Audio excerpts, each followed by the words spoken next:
आज ऐसी आसानियां हमारे सामने मौजूद है, जो घंटों का सफर मिनटों में कर लेता है और पूरा दिन सफर करने के बाद भी उसको थकान नहीं होती और मामूली सी प्यास आती है। तो ऐसे आलम में क्या करना है, मैं आपको वो सारी बातें बड़े अच्छे अंदाज में आसानी के साथ आपको समझाऊंगा। इंशाअल्लाह आप बने रहें और आप इस बात को गौर के साथ सुनें। अल्लाह तबारक व तआला मुक़द्दस किताब कुरान में फरमाता है, अगर तुम में से कोई सफर में हो या बीमार, हम में से कोई अगर सफर में जाता है और आप देखते हैं कि यार आज के दौर के अंदर आसानियां बहुत है। हम अगर दिल्ली जाना चाहते हैं 92 किलोमीटर से ज्यादा, हमारे मुरादाबाद से दिल्ली के सफर 160 किलोमीटर, तो 160 या 165 बहरहाल जो भी है, तो हम मुसाफिर हैं। तो ऐसी सूरत हाल में लेकिन सवारियां ऐसी हैं कि हमको खाने की सुविधा भी मिल जाती है और हमें सफर की आसानी भी मिल जाती है। अच्छी गाड़ियां, अच्छे सामान और हम आसानी के साथ चले जाते हैं। लेकिन मौलाना साहब ने बयान किया है कि जो मुसाफिर हो, जो सफर में जा रहा है, आया कि वो रोजे अगर न रखे तो उसके लिए आसानी है। तो मेरे भाई सुने, अल्लाह के नबी सल्लल्लाहु अलैहि वसल्लम फरमाते हैं, अल्लाह ने जिसको आसानी यानी सफर की आसानी यानी सवारी अता फरमाई, अल्लाह तबारक व तआला ने अगर किसी बंदे को सवारी अता फरमाई है जो आसानी से सफर कर लेता है, तो उसके लिए बेहतर यह है कि वो रोजा रखे। ज़हन के अंदर बात रखना, उसके लिए बेहतर यह है कि वो रोजा रखे। हालांकि वो मुसाफिर है, मगर बेहतर यह है कि रोजा रखे। या कोई ऐसे इलाके में सफर कर रहा है, इतनी आसानियां वहां पर मौजूद हैं कि आप आसानी से पड़ाव करते हुए जाते हैं, ठहरते हुए जाते हैं, और हमारी आसानी है, एक आसानी सफर की है। अगर ऐसे इलाके में सफर कर रहा है जहाँ इंसान को सफर आसान है, जहाँ पे सायादार इलाका है, ठंडा इलाका है, जब मौसम सर्द है, तो हम रोजा रख सकते हैं, इतनी मुश्किल नहीं आएगी। तो बेहतर क्या है कि हम आसानी का लुत्फ उठाएं या अल्लाह तबारक व तआला की पसंद का ख्याल करें।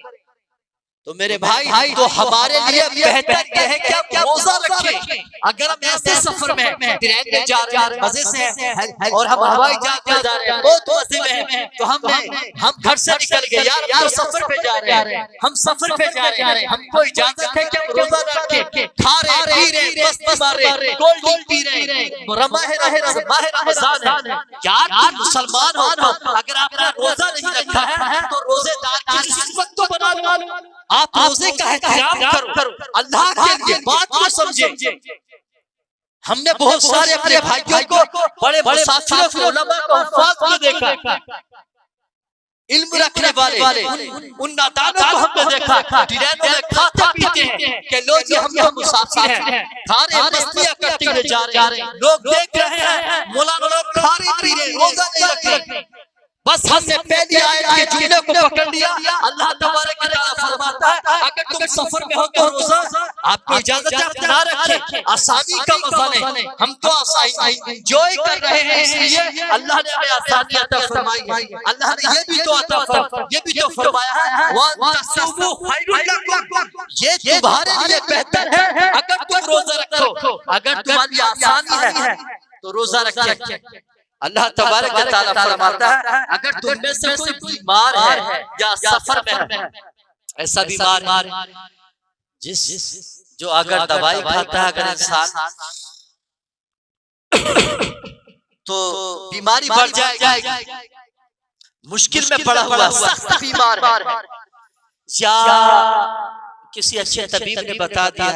तजुर्बेकार तबीब ने, डॉक्टर ने बता दिया है आपको दवाई खाना है, जरूर खाना है, आप दवाई तोड़ेंगे तो आपके लिए मुश्किल खड़ी हो जाएगी, आपकी जान मुश्किल में पड़ सकती है, यानी हलाकत में पड़ सकता है, जान जा सकती है। तो ऐसी सूरत में वो इफ्तार करे, रोजा ना रखे। रोजा बीमार है, दवाई खा रहा है, शिद्दत की बीमारी है, और आमतौर से सर दर्द है, टांग दर्द है, पेट दर्द है, मामूली बीमारी है, इंसान जवान है, टक्कर ले सकता है। तो ऐसी सूरत में बेहतर क्या है, ऐसे बीमार के लिए बेहतर यह है वो रोजा रखे। और एक शख्स का और जिक्र किया गया, वअलल्लज़ीना युतीक़ूनहु फ़िद्यतुन ताअम मिस्कीन, जो इंसान रोजा रखने की ताकत नहीं रखता है, जैसे शेख फानी, कोई इंसान ऐसी उम्र को चला गया जिस्म पर खाल है और हड्डियां हैं, चारपाई से लगा हुआ है, वो इफ्तार कर सकता है,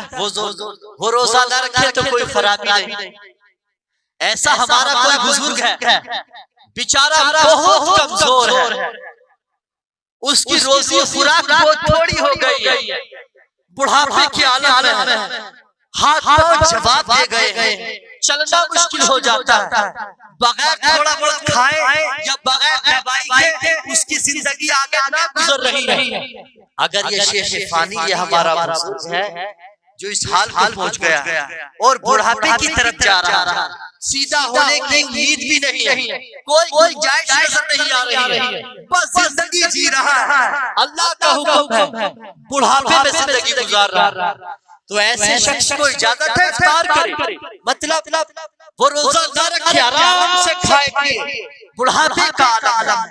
कमजोरी ही कमजोरी है और सीधा होने की भी कोई उम्मीद नहीं है, तो ऐसे शख्स के लिए क्या है, वो रोजा ना रखे, मगर अल्लाह की नेमत बाकी है, जिंदा है, अल्लाह तबारक व तआला की रज़ा के लिए अल्लाह तबारक व तआला की बारगाह में तौबा करता रहे, अल्लाह का जिक्र करता रहे, नमाज़ें अदा करता रहे, अल्लाह को याद करता रहे, तौबा अदा करता रहे, अल्लाह तबारक व तआला की याद में रहे, खुराफात से बचे, अल्लाह को याद करे और याद रखे और अगर रोजा रखने की ताकत नहीं रखता है तो मेरा भाई ये अमल भी याद रखे,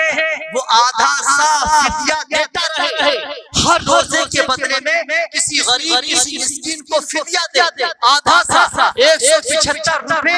यानी एक मिस्कीन को वो देता रहे, किसी गरीब को रोजे के बदले में दे, और अगर वो भी देने की ताकत नहीं रखता है अल्लाह को याद करे, अगर बेचारा गरीब है अपने खाने को ठिकाना नहीं है तो अल्लाह का शुक्रिया अदा करे, अल्लाह ने उसे जिंदगी दी है, तौबा करता रहे, अल्लाह को याद करता रहे। ये उस शख्स के लिए है जो बुढ़ापे को पहुंच चुका है, बहुत ज्यादा कमजोर है, वो इंसान वो उस पर रोजा फर्ज यहाँ पर नहीं है, लेकिन फिदिया जरूर देता रहे, अगर अल्लाह ने गुंजाइश की है तो उसको अदा करता रहे।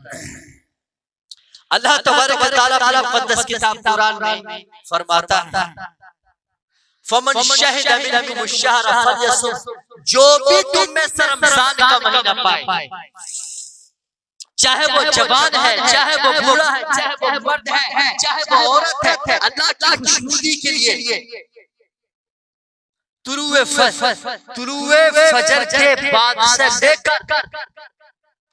तुलुए फजर हुआ सहरी का टाइम खत्म हुआ, तुलुए फजर से पहले रोजे की नियत करके अल्लाह की रज़ा के लिए, अल्लाह को राज़ी करने के लिए, अल्लाह के हुक्म को पूरा करने के लिए,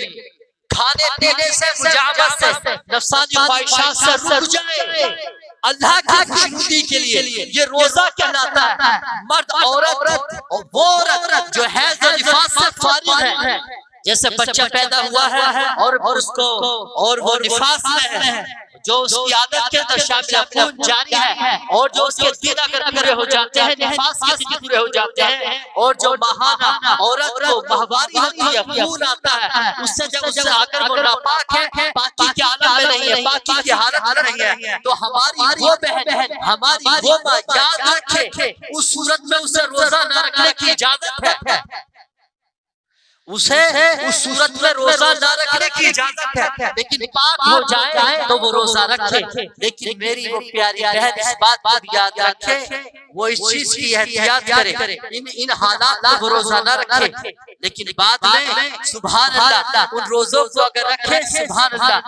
इस चीज का ख्याल करे। तो यहाँ पर मुसलमान की जिम्मेदारी क्या बनती है कि मुसलमान इन मसाइल को अपने ख्याल में रखे, नजर में रखे और उन पर अमल करे और समझे अल्लाह तबारक व तआला क्या फरमाता है। जब तुम में से कोई इस महीने को पाए तो रोजा रखे, ये सब अल्लाह तबारक व तआला ने तुम्हारी अल्लाह तबारक व तआला ने तुम पर फर्ज किए, तुम्हें हुक्म दिया। आयत करीमा जो मैं आपके सामने बयान कर रहा हूँ, क्योंकि हमारे कुछ लोग ये समझते हैं कि जो आसानियां रब ने हमें दी हैं तो आसानियों को समझ लिया, आगे जो अल्लाह तबारक तआला ने, अल्लाह अज़्ज़ा व जल ने जो बात हमारी रहनुमाई के लिए पेश फरमाई है, हमारी भलाई के लिए अल्लाह तबारक तआला ने बताई है, उसको हम नजरअंदाज कर देते हैं। अगर हम जवान हैं, ताकत रखते हैं, पैदल का भी सफर है, और अगर हमारे अंदर ताकत है, जवानी है और हम झेल सकते हैं, कोई मुश्किल नहीं है, तब भी हमारे लिए बेहतर ये है अंतसस्सु खैरुल लकुम। अल्लाह ने फरमाया तुम्हारे लिए बेहतर ये क्या रोजे रखें। और अगर हमारे सफर में आसानी है, सफर में चाहे 1000 किलोमीटर का सफर है, लेकिन खाने की सुविधा मौजूद है, ट्रेनों के अंदर इफ्तार का सामान मौजूद होता है, ट्रेनों के अंदर सहरी के लिए खाने का भी इंतजाम होता है, ऐसी सूरत में बेहतर क्या है? ऐसी सूरत में बेहतर यह है कि हम रोजा रखें। मेरे भाई अपने ज़हन के अंदर बात रखें, हमारे लिए बेहतर यह है कि हम रोजा रखें। अगर ट्रेन में सफर कर रहे हैं, हवाई जहाज में सफर कर रहे हैं, अल्लाह ने हमें आसानियां अता फरमाई, हम रोजा रखें। हम बीमार हैं मगर मामूली है, दवाई बराबर खा रहे हैं, मगर लगता है ज़न है कि यार रोजा रख लूंगा, कोई बड़ी बात नहीं है, और सुबह शाम खा लूंगा, क्या फर्क पड़ता है? माह रमजान है, अल्लाह की मोहब्बत में रोजा रखूंगा, अल्लाह की मोहब्बत में अगर मर भी गया तो क्या फर्क पड़ता है? अल्लाह की मोहब्बत में अगर जान चली गई, यार जान तो जानी है, मरना तो है, अगर लुटना है तो अल्लाह की मोहब्बत में लुट कर देखो, तब आपको पता चलेगा अल्लाह की मोहब्बत में लुटने का मजा क्या है, अल्लाह की मोहब्बत में लुटने का मजा क्या है, अल्लाह के सामने सर्वसुजूद होने का मजा क्या है, अल्लाह के लिए बर्बाद होने का मजा क्या है, अल्लाह के लिए बर्बाद होकर देखो, अल्लाह के लिए कुर्बान होकर देखो, उसके बाद पता चलेगा अल्लाह की मोहब्बत में मरने का मजा क्या है। हमारे ज़मीर की सदा होनी चाहिए, मेरा जीना मेरा मरना, और ये सब अल्लाह के लिए, ये मेरी कुर्बानियां, ये मेरी नमाजें सब अल्लाह की। अगर हम अल्लाह को राज़ी करना चाहते हैं, अल्लाह की खुशनुदी चाहते हैं, अल्लाह उसके रसूल को राज़ी करना चाहते हैं, तो मेरे भाई सोचो, ज़हन बनाओ, हमारे भाई खूब बयान करेंगे और खूब बयान सुनेंगे भी, और आप अच्छी तरह जानते हैं, आप अच्छी तरह समझते हैं। अल्लाह के नबी सल्लल्लाहु अलैहि वसल्लम फरमाते हैं, इज़ा दखल रमज़ान फुतिहत अबवाबुल जन्नह व फुतिहत अबवाबुर रहमा। प्यारे नबी सल्लल्लाहु अलैहि वसल्लम फरमाते हैं, जब रमज़ान का महीना आता है तो अल्लाह तबारक व तआला जन्नत के दरवाजों को खोल देता है। वाह सुभान अल्लाह। जब रमजान का महीना आता है तो अल्लाह तबारक व तआला रमजान के महीने में जन्नत के दरवाजे खोल देता है। और इसी हदीस पाक में अल्लाह के नबी फरमाते हैं, वफुतिहत अबवाबुर रहमा, और अल्लाह रहमत के दरवाजों को खोल देता है, वगुलिकत अबवाबु जहन्नम, और अल्लाह तबारक व तआला जहन्नम के दरवाजों को बंद कर देता है, वसुलसिलतिश शयातीन, और शरीर वसवसे डालने वाले जिन्नात को अल्लाह तबारक व तआला कैद करने का हुक्म फरमा देता है, उनको कैद कर दिया जाता है। तो ये जो नारी जिन्नात है, जो आग से पैदा है, अल्लाह तबारक व तआला उनको बंद करा देता है, वो शरीर कैद करा दिए जाते हैं, मगर ये इंसानी शैतान ये खुले रहते हैं। जो इंसानी शैतान है ना, वो खुला हुआ रहता है बराबर, ये सारे जमाने में टक्कर लिए फिरता है। माह रमजान में जो दुनिया में टक्कर देता है, सरेआम खाता फिरता है, शैतान का गुलाम, ये नफ्स का गुलाम, जो सिर गिटा उड़ाता है, कोल्ड ड्रिंक पीता है, मस्तियां करता है, न माह रमजान का एहतराम करता है, न अल्लाह तबारक व तआला की हक की परवाह करता है, सरेआम खाता पीता है। ऐसा साबकार, ऐसा मरदूद इंसान जो अल्लाह की रहमत से महरूम हो गया, जिसने अल्लाह के हुदूद को तोड़ा, जो सरेआम खाता पीता है, वो इंसानी शैतान है। वो शैतान जिसको कैद कर दिया गया, वो भी तो शर्म करता होगा, हया करता होगा, यार ये कैसा मुसलमान है, ये कैसा इंसान है जिसको अल्लाह ने पैदा किया है, उसका इतना बड़ा कि वो सरेआम खाता फिर रहा है, सरेआम पी रहा है। कम से कम इतनी आसानी तो देख लेता, ये कम से कम ये रोजेदार के जैसा मुंह तो बना लेता। मैंने तो एक आदम के सामने सर को झुकाने से इनकार किया, अल्लाह ने मुझे अपनी बारगाह से मरदूद कर दिया। और एक ये है जो अल्लाह उसके रसूल की